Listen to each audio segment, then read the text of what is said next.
माहिती आहे पण चालतं. अरे ते लटकतं ना, मग तुटून जातं ना बँक.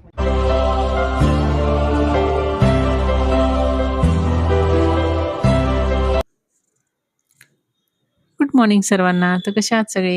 आय होप तुम्ही खूप खुश असाल आणि मजेत असाल. तुमचं माझ्या चॅनलवर खूप खूप मनापासून स्वागत आहे. तर आता चालू झाली आहे स्कूल आणि स्कूलची ही तयारी तर आता सर्वांचीच चालू झाली असेल. तर इथे दोघांचंही टायमिंग एकच आहे.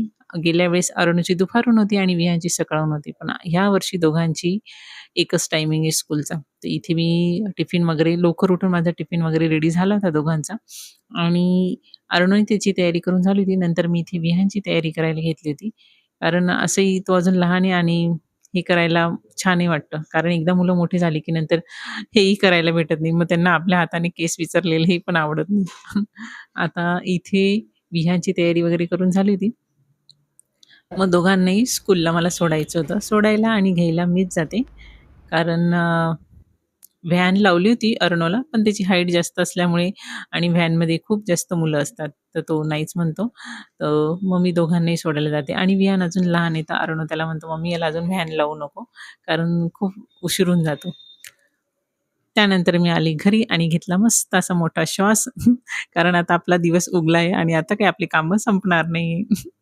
तर इथे आल्याबरोबर मी पहिले दुकान उघडली, कारण तरी 7:15 झाले होते आणि सकाळची गिराईकही असतात. तर आम्ही दुकान लवकरच उघडतो आणि पहिले ते दुकान उघडली आणि त्या मांजरी लागल्या मागे पायाशी यायला, कारण त्यांना रात्रभरची वाट बघतात ते सकाळी झालं की हे आपल्याला दूध देईल म्हणून.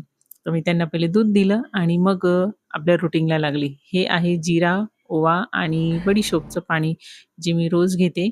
त्यात एक तर कधी आलं टाकून पिते, आल्याचा रस किंवा मग लिंबू टाकून पिते. हे ज्यांना डायजेशन प्रॉब्लेम आहे त्यांच्यासाठी खूप छान आहे. एकदा नक्की ट्राय कराल.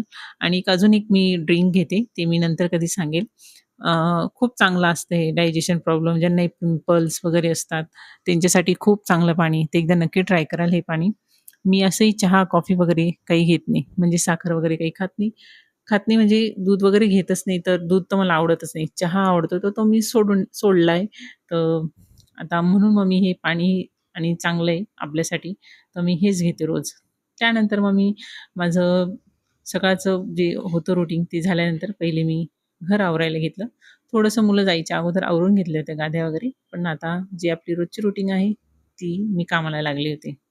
तर हे आहे पाणी जे उकळून झाल्यानंतर त्याला थोड्या वेळ मी थंड होऊ देते आणि मग त्यात लिंबू टाकून असं पिऊन घेते. सुरुवातीला त्याची टेस्ट थोडीशी हे लागते, पण एकदा सवय झाली की मग काही नाही. सवय झाल्यावर मग चांगलं लागतं. तर इकडे झाली होती मी फ्रेश झाल्यानंतर मग लागली होती देवपूजाला. हे जे देव्हाऱ्याचे पडदे आहे हे मी शिवले, कपडा वगैरे आणून मी घरीच शिवले. लेस वगैरे लावून खूप छान दिसतात देव्हाऱ्याला.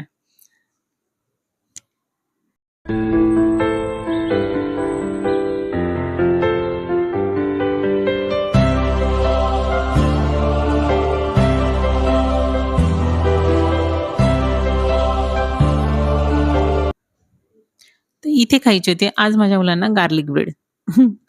तर पहिले मी माझं सगळं आवरून झालं होतं. माझी बाशी कामं, देवपूजा वगैरे सर्व झाली होती आणि मुलांच्या स्कूलचा टायमिंग आहे 12:15चा.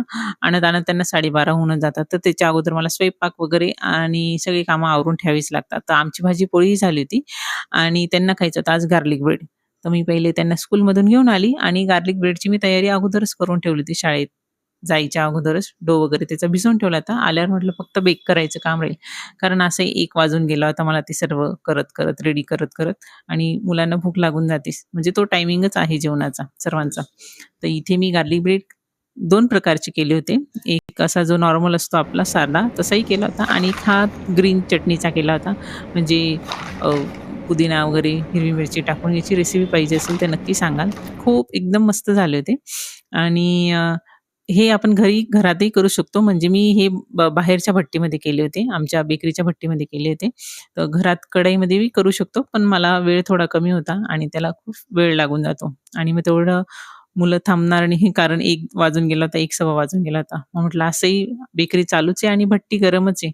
तर मग मी बेकरीतच डायरेक्ट त्यांना बेक केलं. फक्त असं झालं, की अरुणच्या पप्पांना लक्षात नाही राहिलं कारण बेकरी चालू होती, तर त्यांच्या कामाच्या गडबडीत जो पत्र्यामध्ये सोडले ते गार्लिक ब्रेड, तर त्याच्यावरूनही अजून एक पत्रा ठेवायचा असतो. तर ते ठेवायचं विसरून गेला, तर ते थोडेशा वरून असे लालसर झाले होते.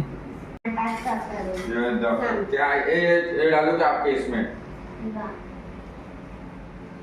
मेरा ना आपका ये नहीं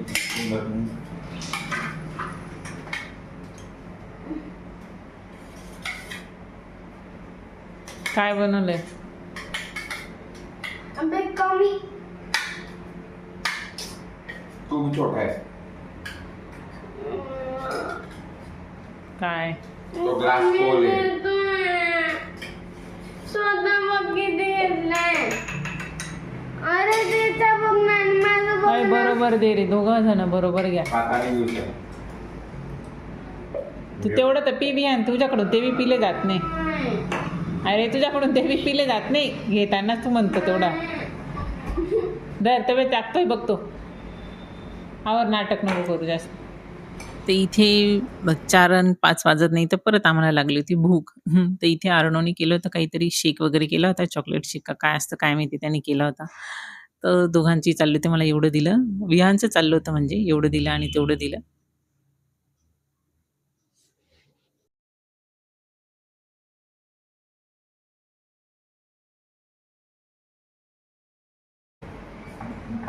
ऐकत नाही ना तू वेळेवर कोणाचं. माझा मी आणि मी टाकू का तुझ्या ये देखो बी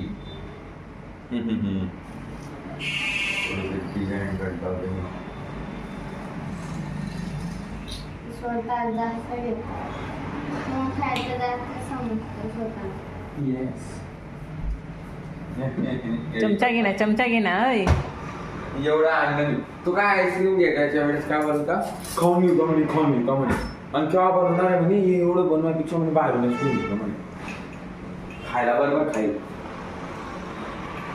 विहानची इथे भुनभुन चालू असताना तर आपण आपल्या ब्लॉगला इथेच थांबूया. ब्लॉग आवडला असेल तर नक्की लाईक आणि सबस्क्राईब करा. बाय.